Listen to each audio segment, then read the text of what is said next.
বন্দি জীবনটাকে ভালো লাগে না, বন্ধুরা সব গেছে চলে কোথায় জানি না। মনে পড়ে তাই হাতটা বাড়াই, বন্ধু তোমারই খোঁজে, বন্ধু তোমারই খোঁজে। বন্ধুত্বের সংজ্ঞা যেমনই হোক, জীবনের জন্য বন্ধুত্ব নিঃসন্দেহে অপরিহার্য একটা বিষয়। সেই বন্ধুত্বের আহ্বানে আমি ইভান সাই শুরু করছি আমাদের আজকের বন্ধু তোমারই খোঁজে। প্রিয় দর্শক, আজ আমরা যে মানুষটির জীবন থেকে তার বন্ধুত্বের গল্পগুলো তুলে আনবো কিংবা বন্ধুত্বের গল্পগুলো আপনাদেরকে শোনাবো, তিনি আমাদের ভীষণ পরিচিত মুখ, শ্রদ্ধেয় ব্যক্তিত্ব, সাবেক নির্বাচন কমিশনার ব্রিগেডিয়ার জেনারেল অবসরপ্রাপ্ত এম সাখাওয়াত হোসেন। চলুন দর্শক, আমন্ত্রণ জানাই আজকের অতিথিকে। স্যার কেমন আছেন? ভালো স্যার, সবসময় আপনাকে দেখি যে প্রশাসনিক কিংবা দেশের খুব গুরুত্বপূর্ণ বিষয় নিয়ে সবসময় কথা বলেন, এবং সেই কথার বাইরে আজকে একটু খোলা পরিবেশে প্রকৃতির মাঝে এসে বন্ধুদের নিয়ে কথা বলবেন। কেমন লাগছে আপনার? না, ভালো। মানে বন্ধুত্ব তো এক এক স্টেজে এক এক রকম হয়। ধরুন বাল্যকালে একরকম বন্ধু থাকে, একেবারে ছোটোবেলায়, তারপরে স্কুলের বন্ধুরা থাকে, তারপরে কলেজের বন্ধুরা থাকে, ইউনিভার্সিটি লেভেলে সব বন্ধুত্ব, মানে বন্ধুত্ব জীবনভর আসলে তার আবেদন নিয়ে এক্স্যাক্টলি। এবং একটা ম্যাচিওর লেভেলে একরকম ফ্রেন্ডশিপ হয়, ইমেচিওর লেভেলে আবার আরেক রকম ফ্রেন্ডশিপ হয়। তাহলে স্যার আপনার সেই স্কুলের কথা একটু শুনতে চাই। স্কুলের সময় যে বন্ধুরা ছিল তাদের সাথে সময়টা কিভাবে কাটতো, এবং স্কুলে এক ধরনের দুরন্তপনা থাকে না, একটু স্কুল পালানো। আমার স্কুল জীবনটা কিন্তু একটা স্কুলে নয়, বিভিন্ন স্কুলে। কারণ আমার ফাদার সরকারি চাকরিতে ছিলেন তৎকালীন পূর্ব পাকিস্তানে। আমি যখন স্কুল শুরু করি তখন আমরা জেলা স্কুলে পড়তাম, বিভিন্ন জেলা স্কুলে পড়েছি, 2-3টা জেলা স্কুলে পড়েছি। তো প্রতি জেলা স্কুলে কিছু কিছু কিছু কিছু ফ্রেন্ডশিপ হয়েছিল। যেহেতু অনেক বছর এক জায়গায় থাকতে না চাকরিতে, সেজন্য সেই ফ্রেন্ডশিপগুলো কিন্তু অত গভীর হয়নি। কিন্তু মনে কি পড়ে? হ্যাঁ, মনে পড়ে। আজকে 2-4 জনের কথা মনে পড়ে। কিন্তু যেখানে আমি বেশি লেখাপড়া করেছি সেটা হলো তৎকালীন পাকিস্তানের শহর করাচিতে। সেখানে আমার ক্লাস 6 থেকে শুরু করে ইউনিভার্সিটি পর্যন্ত। সেইখানে যে ফ্রেন্ডশিপ, আমার স্কুলের ফ্রেন্ডরা যারা ছিলেন আমার পর্যন্ত, ইউনিভার্সিটি পর্যন্ত, অনেকে আবার আর্মিতেও জয়েন করেছেন। কিন্তু ওই সময়ের কোনো স্মৃতি কি মজার কোনো স্মৃতি হতে পারে, বা এমন কোনো স্মৃতি? অনেক স্মৃতি আছে। যেমন মনে করেন যে 1958-এ আমরা তখন তো কিছু বুঝতাম না, অতটা বুঝতাম না। যে আমি তখন যশোর জেলা স্কুলে পড়ি, হঠাৎ সকালবেলা রাত্রে শুনলাম যে মার্শাল ল হয়েছে। তো মার্শাল ল কী জিনিস তো আমাদের কোনো আইডিয়া ছিল না। বেরোলাম, তখন দেখলাম যে সেনাবাহিনীর গাড়ি। তো তখন তো সেনাবাহিনী দেখলাম, আমরা ছোটো তখন খুব ভয় পেতাম। তারপরে দেখলাম যে রাস্তার ধারে অনেক সেনাবাহিনীর লোকজন দাঁড়ানো। তো আমরা যা হয় স্কুলে বাদাম কিনলাম। বাদাম এখন কোথায় ফেলবো বাদাম? মানে রাস্তায় ফেলে নাকি পানিশমেন্ট হবে। তো শেষ পর্যন্ত পকেটের মধ্যে, তো আমি বাদাম খাই, ওর পকেটে রাখি, ও বাদাম খায়, আমার পকেটে রাখে। তারপরে ধরেন এমনি তো মারামারি পিটাপিটি তো হতোই। আপনি কি স্যার এরকমটা দুরন্ত ছিলেন? এক ধরনের দুরন্তই ছিলাম। আমার নামে খুব কমপ্লেন আসতো। আচ্ছা। রংপুরে ছিলাম তখন। তো আমার ক্লাসে আমরা 3 জন এক জায়গায় থাকি, প্রায় একটা পাড়ার মধ্যে। তো এই 3 জন আরও 5-6 জন মিলে বেশ দুষ্টুমি করতাম। তো আমাদের বাড়ির যিনি মালিক ছিলেন, ওনার বাড়িটা অনেক বড় ছিল, আর অনেকগুলো পেয়ারা গাছ ছিল। তো পেয়ারাগুলো পেকে থাকতো। তো উনি সাধারণত ওই পাকা পেয়ারা কাউকে দিতেন না, তো একটু কিপটা গোছের। তো আমরা ওই একবার করলাম কি, দুপুরবেলা ওরা ঘুমিয়েছিলেন, তো 2 জন পাহারা আর 1 জন গাছের উপরে, তো পেয়ারা পাড়ছেন। আর পেয়ারার গাছটা ছিল একদম ওনার শোয়ার ঘরের সাথে লাগানো। দুপুরবেলা তো হঠাৎ ভিতর থেকে কেউ একজন আওয়াজ দিল আর কি, গাছ নড়াচড়া করছে, গাছের উপরে কেড়ে। আমরা দিলাম দৌড় ওকে ফাড়াতে। আপনি পাহারায় ছিলেন? আমি পাহারা ছিলাম। আমরা দিলাম দৌড়, আরেকজন গিয়ে পুষ্করিণীর মধ্যে ঝাঁপ দিল। তারপরে উপরে যে ছিল, ওর নাম আমার মনে পড়ছে, ওর নাম ছিল মঞ্জু। আমি জানি না কোথায় আছে এখন। সে উপর থেকে নামতে গিয়ে ওপরে গিয়ে পা মচকে পড়ে। পা মচকাবার পর কান্নাকাটি শুরু করো। তখন ওই বাড়ির মালিক চলে আসলেন, এসে নিয়ে ঘরের মধ্যে নিয়ে উনি ব্যান্ডেজ ট্যান্ডেজ করলেন, করে তারপর বললেন, কী ব্যাপার, তোমরা এখানে কী করছো?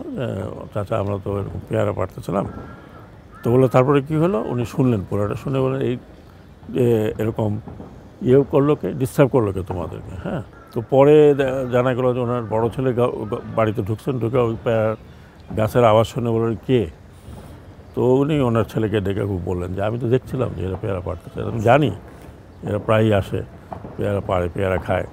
তো এটা নিয়ে হইচই করাতে কিছু ছিল না।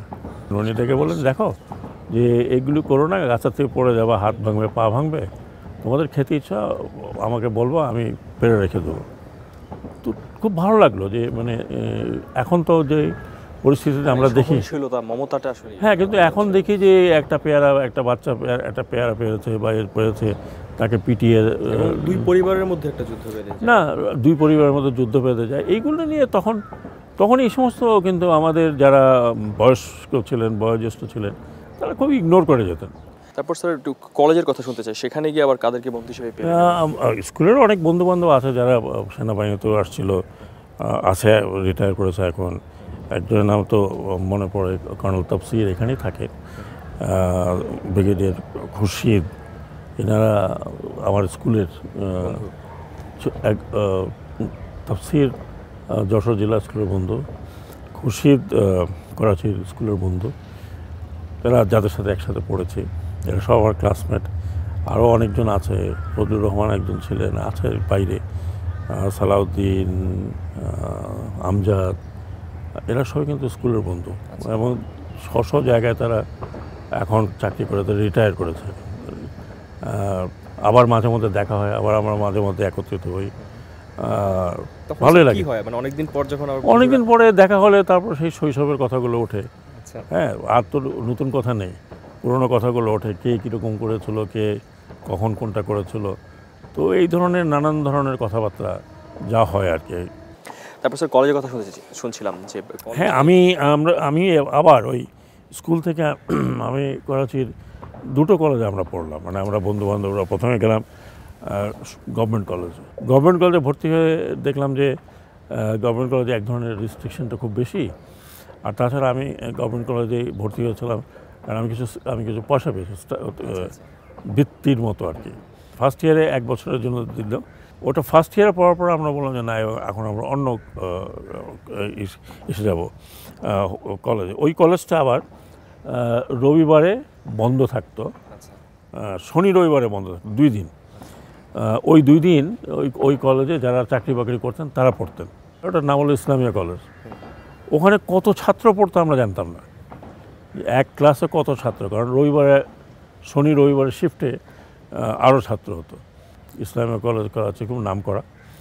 আমাদের প্রজন্মের যারা বিভিন্ন জায়গায় চাকরি করেছেন তারা কিন্তু বেশিরভাগই মাস্টার্স ডিগ্রি বা গ্র্যাজুয়েশন ডিগ্রি তারা চাকরিরত অবস্থা এখান থেকে করেছেন। তো ওই কলেজে আমাদের নিজস্ব একটা গ্রুপ ছিল, যার মধ্যে আমরা বাঙালি ছিলাম বেশ কয়েকজন, এবং ও পশ্চিম পাকিস্তানি ছিল বেশ কয়েকজন। সেই গ্রুপটা এখনও মোটামুটি সবাই আছে, 2-1 জন বাদে। তো মাঝে মধ্যে দেখা হয়, মাঝে মধ্যে কথা হয়, আবার আমরা ফিরে যাই শৈশবে। কখনো স্যার সেই গ্রুপের কারোর সাথে হয় না যে একটু মানবিমান, একটু কথা বলা বন্ধ, একটু মারামারি বা কোনো? না, এরকম হয়েছে, এরকম বহু বিষয় নিয়ে হয়েছে। এই যে আমার একটা ফ্রেন্ড আছে, যে রিটায়ার করছেন, ব্রিগেডিয়ার সাফাত, তার সাথে তোমার প্রায়ই একটা এক ধরনের মান অভিমান বলবো না, এক ধরনের হয় না, এই একটু জেলাসি ভাব। কারণটা হচ্ছে যে ও আর আমি ক্লাসে প্রতিযোগিতা ছিলাম, যে ফার্স্ট আমি হলাম, সেকেন্ড হলো, ও হয়তো আবার কোনোদিন সেকেন্ড হলো, আমি থার্ড হয়ে গেলাম ক্লাসে। এবং পরবর্তী পর্যায়ে আমরা দুজনেই ম্যাট্রিকে, আমি আর্টসে ফার্স্ট ডিভিশন পেলাম, ও ফার্স্ট ডিভিশন পেল। আবার আমরা একই ইউনিভার্সিটি কলেজে ভর্তি হলাম, আমি ওই কলেজ থেকে চলে এলাম, সেও পিছিয়ে আসলো। আবার ইউনিভার্সিটিতে ভর্তি হলাম, আমি আর্মিতে চলে গেলাম। তারপর পরে 6 মাস পরে দেখি সেও আর্মিতে জয়েন করলো, আবার আমরা একই করে। হ্যাঁ, তো এই সব মিলে ওই যেরকম হয় আর কি, মানে একটা প্রতিযোগিতামূলক, বাট আমাদের কোনোদিন ওটা নিয়ে কোনো ঝগড়া, একটা মধুর কম্পিটিশন। হ্যাঁ, কম্পিটিশন এখনও আমি রিসার্চ করছি, আমি একটা সাবজেক্টে পিএইচডি করার চেষ্টা করছি, সেও করছে। আরেকজন ক্লোজ হলো তাফসিরের কথা যেটা বললাম, তোর সাথে সবসময় দেখা হয় না, কিন্তু এই ব্রিগেডিয়ার সাফাতের সাথে আমার সবসময় দেখা হয়, এবং আমরা রিটায়ারও করলাম একই র্যাঙ্কে। তো কাজেই ওর সাথে আমার একটা আলাদা সম্পর্ক বলতে পারেন। স্যার একটা বিষয় আপনার কথা থেকে উঠে আসলো যে দেখা হওয়া না দেখা, আমরা এটাও শুনি যে চোখের আড়াল হলে মনের আড়াল নাকি হয়ে যায়, কিন্তু বন্ধুদের ক্ষেত্রে এই ব্যাপারটা কতটা? খুব কম হয়, হয়তো অনেকের কথা মনে থাকে না, কিন্তু আবার হঠাৎ মনে পড়লে, আবার কোথাও দেখা হলে সেই সম্পর্কটা আবার ঝালাই হয়।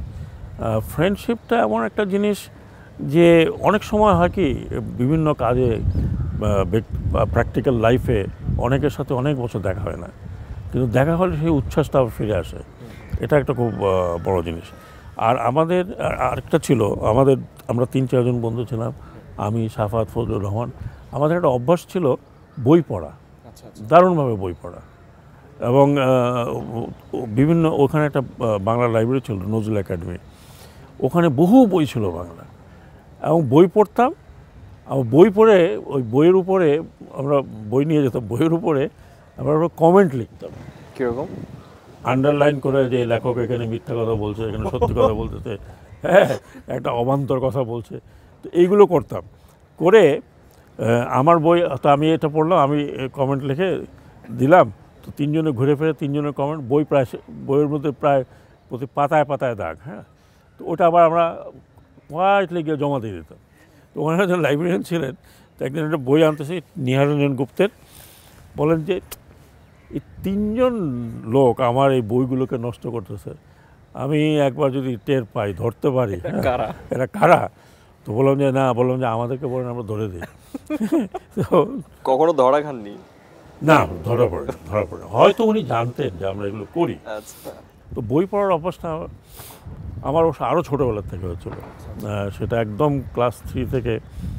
আমি আর আমার তৎকালীন ওইখানে আরেক ফ্রেন্ড ছিল, নাম ছিল, ডাকনামটা মনে আছে, মঞ্জু।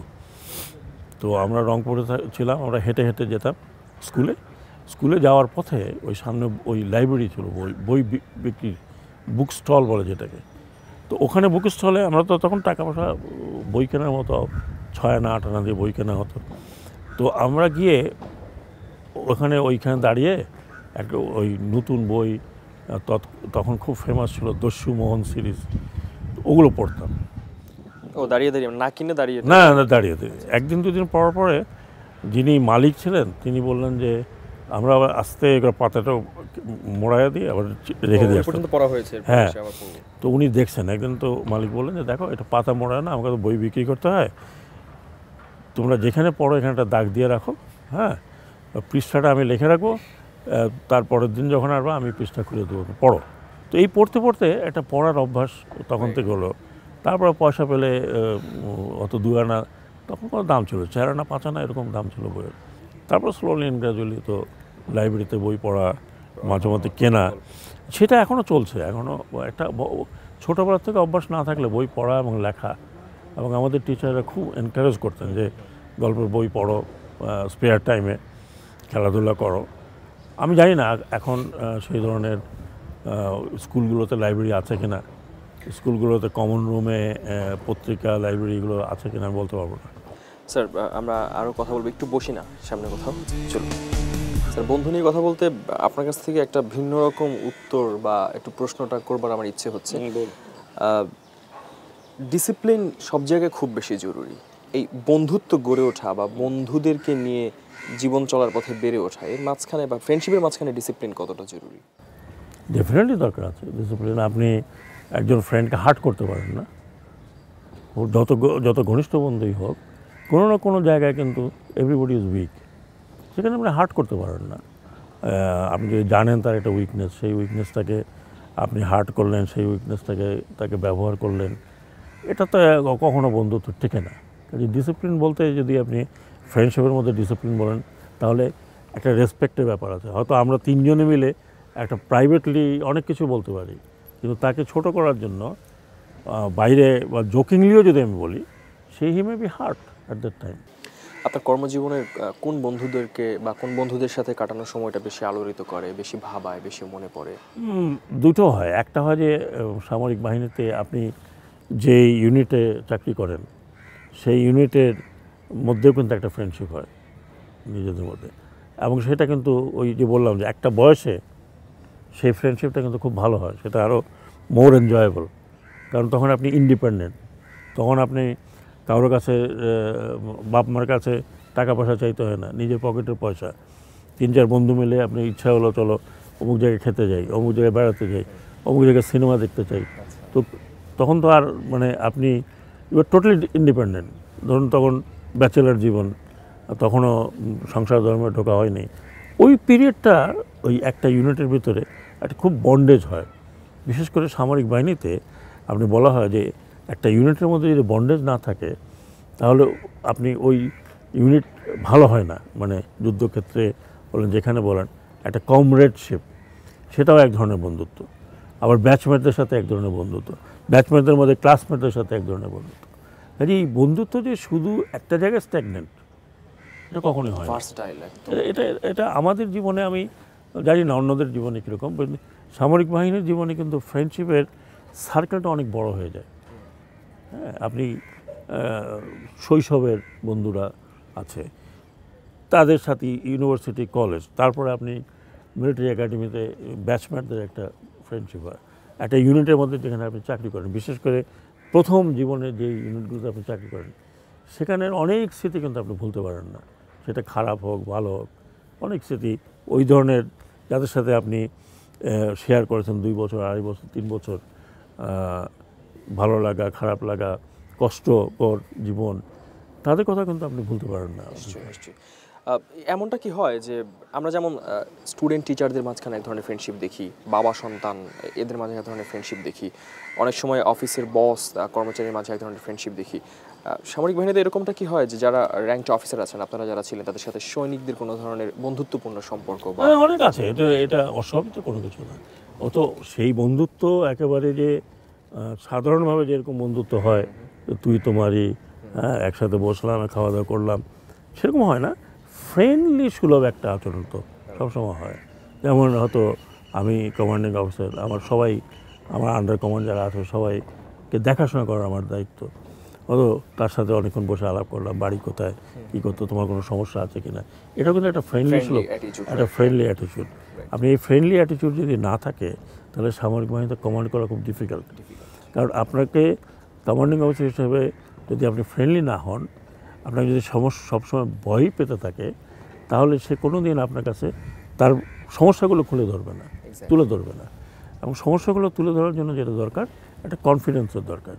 তো সেই ধরনের ওটা একটা বন্ধুসুলভ আচরণ বা এনভায়রনমেন্টটা ক্রিয়েট করে দেয়া। কিন্তু বন্ধুত্ব বলতে যেটা আমরা বুঝি যে দুনিয়ার সমস্ত কিছু একসাথে করলাম, হ্যাঁ, ওই ধরনের ফ্রেন্ডশিপ কিন্তু কখনোই আপনার যতই বলেন না কেন ওটা হয় না। যেমন আমাদেরকে বলে, আমরা সামরিক বাহিনীতে গিয়ে শুনতাম যে friendship with senior lands to quarter guard. তার মানে সিনিয়রদের সাথে বেশি বন্ধুত্ব করবা, তুমি জেলের মধ্যে ঢুকবা।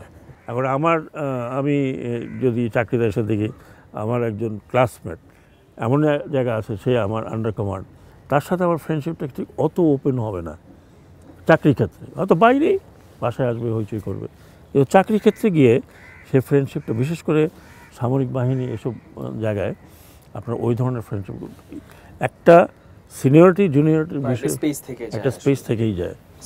স্যার, আমরা কথা বলবো একটু সামনে গিয়ে। পরিবারের মানুষের সাথে এক ধরনের বন্ধুত্বের কথা বলি, সেই বন্ধুত্ব আপনার জীবনে, সেই বন্ধুত্ব আমার ধরুন, আপনি যাকে বিয়ে করেন তার তো বন্ধুত্ব হয়ই, আর ফ্রেন্ডশিপ, ভালোবাসা সব কিছুই হয়। কারণ আপনি তাকেই তো সব কিছু বলেন, আপনার জীবনে ভালো খারাপ অনেক সব বলাও লাগে না, এমনি বুঝে যায়। তারপরে ধরুন ছেলেপেলে যখন বড় হতে থাকে, তখন এক ধরনের ফ্রেন্ডশিপ হয়। আমার 2 ছেলে, আমার সাথে তো জাস্ট লাইক ফ্রেন্ড মানে যতটুকু ওই একই কথায় স্পেস যতটুকু পাওয়া যায়, তাদের কোনো সমস্যা হলে আমার সাথে কথা বলে, আমি মাঝে মধ্যে সমস্যা হলে কথা বলি। এখন যেমন আমি লিখতে গেলে ডাকি যে এটা কীভাবে করবো, ওইটা কীভাবে করবো, তারা হয়তো বলে না এখন আমার সময় নেই, আসো না একটু করে দিয়ে দাও। তো এই ধরনের একটা আন্ডারস্ট্যান্ডিং। ওরাও আবার আমার কাছে আসে যে আজকে এটা হয়েছে, ওটা হয়েছে, ওইটা হয়েছে, আমি এই কাজটা করতে গেছিলাম, এটা হয় নাই। তো ওই যে এক ধরনের, এটাও এক ধরনের ফ্রেন্ডশিপ। এটা কতটা জরুরি আসলে সন্তানদের সাথে, এই যে বাবা খুবই দরকার, মানে এটা এঙ্গেজড হওয়া খুবই দরকার। কারণ দেখবেন যে ছোটোবেলায় ওই বাচ্চা, মেয়ে হোক ছেলে হোক, বাপের জুতার মধ্যে পা দিয়ে তারপর হাঁটে, এটা কিন্তু এক ধরনের বন্ডেজ তৈরি হয় তার ভিতরে।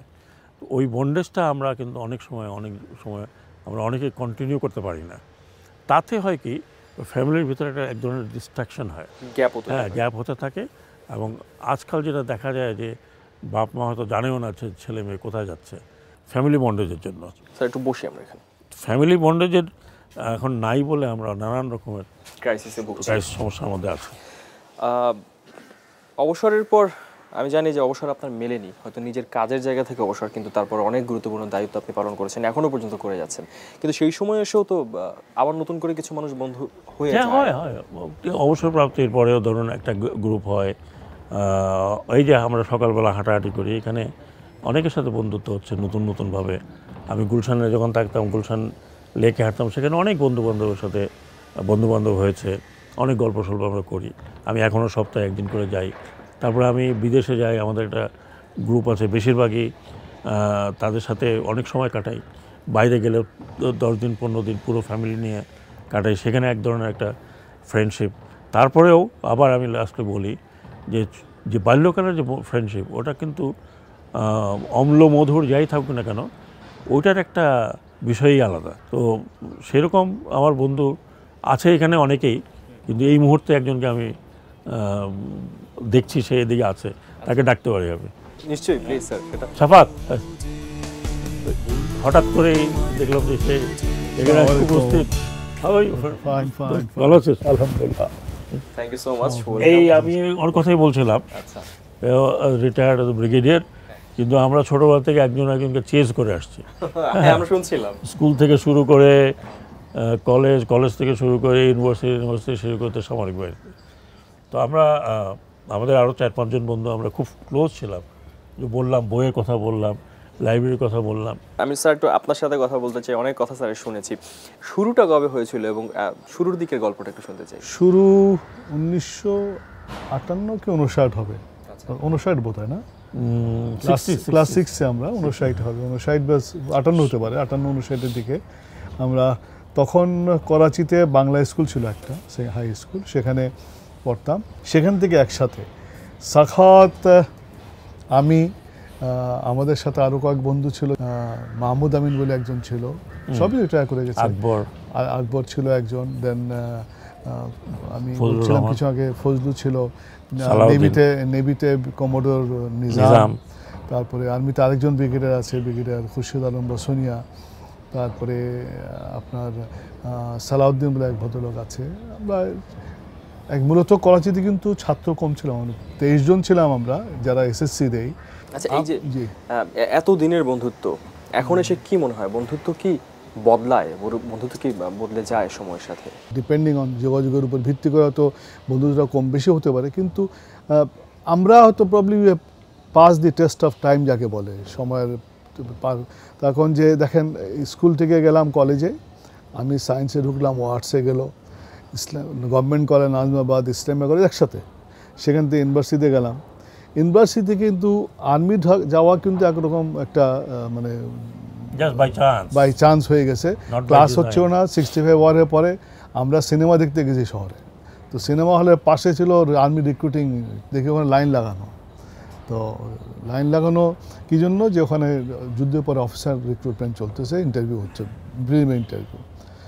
দেখলাম আমি ইনসিডেন্টলি এর আগে একটা আইএসবি করে আসছিলাম, কাজে আমার আইএসবি লাগেনি, বাট গেলে ওকে বলছে পরের দিন আইএসবি যেতে, আমি আর যাইনি। So he went for ISSB, goat selected, চলে গেছে। আমি কিন্তু জিওলজি অনার্স পড়তেছিলাম এবং ভালোই করতেছিলাম, খারাপ না। তো ও কিন্তু 6 মাস ট্রেনিং দিয়ে কমিশন পেয়ে চলে আসছে। আমি ইন দ্য মিন টাইম আবার আরেকটা প্রোগ্রামে আমি আবার অ্যাপ্লাই করছি, সেটাও একটা ঘটনা আছে। So he was also one the man instrumental. ঢুকে গেলাম। তারপরে সেখান থেকে ওরও পোস্টিং শিয়ালকোটে, আমারও প্রথম পোস্টিং শিয়ালকোটে। তারপর যাই আলাদা হয়ে গেল, বাংলাদেশে আসার পরে তো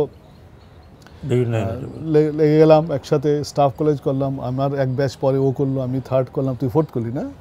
4th করলো, বাস এই তো চলতেছে। তারপর চিটাগাং হিল ট্র্যাক্সে আমি গেলাম, আমি করলাম এনডিসি, ফিরে আসলাম, তুমি ঠিক গেলে? হ্যাঁ, ও গেল এনডিসি করতে 88-এ পাকিস্তানে, ও ফিরে আসার পর আমি গেলাম। আচ্ছা এসে, ও এনডিসি করে এসে হিল ট্র্যাক্সে গেল, আমি এনডিসি করার আগে হিল ট্র্যাক্সে ব্রিগেড কমান্ডার ছিলাম। সেখান থেকে এসে তারপর যাই হোক ঘুরলাম ফিরলাম 2-1 জায়গায়, তারপর তো একসাথে দুজনেই চাকরি চলে গেল। এখন কিন্তু আবার দুজন একসাথে একটা কাজ করতেছি, জানি না বলছে কিনা, আমরা কিন্তু আবার ছাত্র। ও হ্যাঁ, বলেছে। কাজেই ওখানেও ভালোই জমে। দুজনে এখন বৃদ্ধ বয়সে এই পিএইচডি করছে। যে বন্ধুরা একেবারে সেই ছোটবেলায় বই পড়ার নেশায় ছিল, যারা না বুঝি আন্ডারলাইন করে বিভিন্ন রিমার্ক দিয়েছিল, তারা আবার যে বয়সে এসেও পড়তেই থাকবে, পড়াশোনার ভিতরে থাকবে। সেটা সাফাতের লেখাপড়ার দিক থেকে খুব ভালো ছাত্র ছিল। তার খুব শখ ছিল সে ফিল্ম অ্যাক্টর হবে। Film actor? হ্যাঁ, আচ্ছা, বেশ ইন্টারেস্টিং। স্কুল জীবনে বলতো যে একসময় যে দেখুন যে আমরা কিন্তু ম্যাট্রিক এসএসসি পরীক্ষার সময় ছবি দেখেছি। দুজনকে অসংখ্য ধন্যবাদ যে অনেক ব্যস্ততার মাঝখান থেকে আমাদেরকে সময় দিলেন। বন্ধুত্বে যেমন উচ্ছ্বাস এবং উন্মাদনা থাকে, তেমনি ডিসিপ্লিনও কিন্তু থাকতে হয়। বন্ধুত্বে আপনি খুব ভালো বন্ধুর সাথে বই পড়ার অভ্যাস করে তুলতে পারেন, বন্ধু আপনাকে একটি সুন্দর জীবনের পথ দেখিয়ে দিতে পারে। সেরকম বন্ধুত্ব নিয়ে খুব বেশি ভালো থাকুন। আগামী সপ্তাহে এনটিভির পর্দায় আবারও এই প্রিয় অনুষ্ঠান বন্ধু তোমারই খোঁজে নিয়ে হাজির হব। ততক্ষণ পর্যন্ত ভীষণ ভালো থাকুন। কোথায় জানি না, মনে পড়ে তাই হাতটা বাড়াই, বন্ধু তোমারই খোঁজে।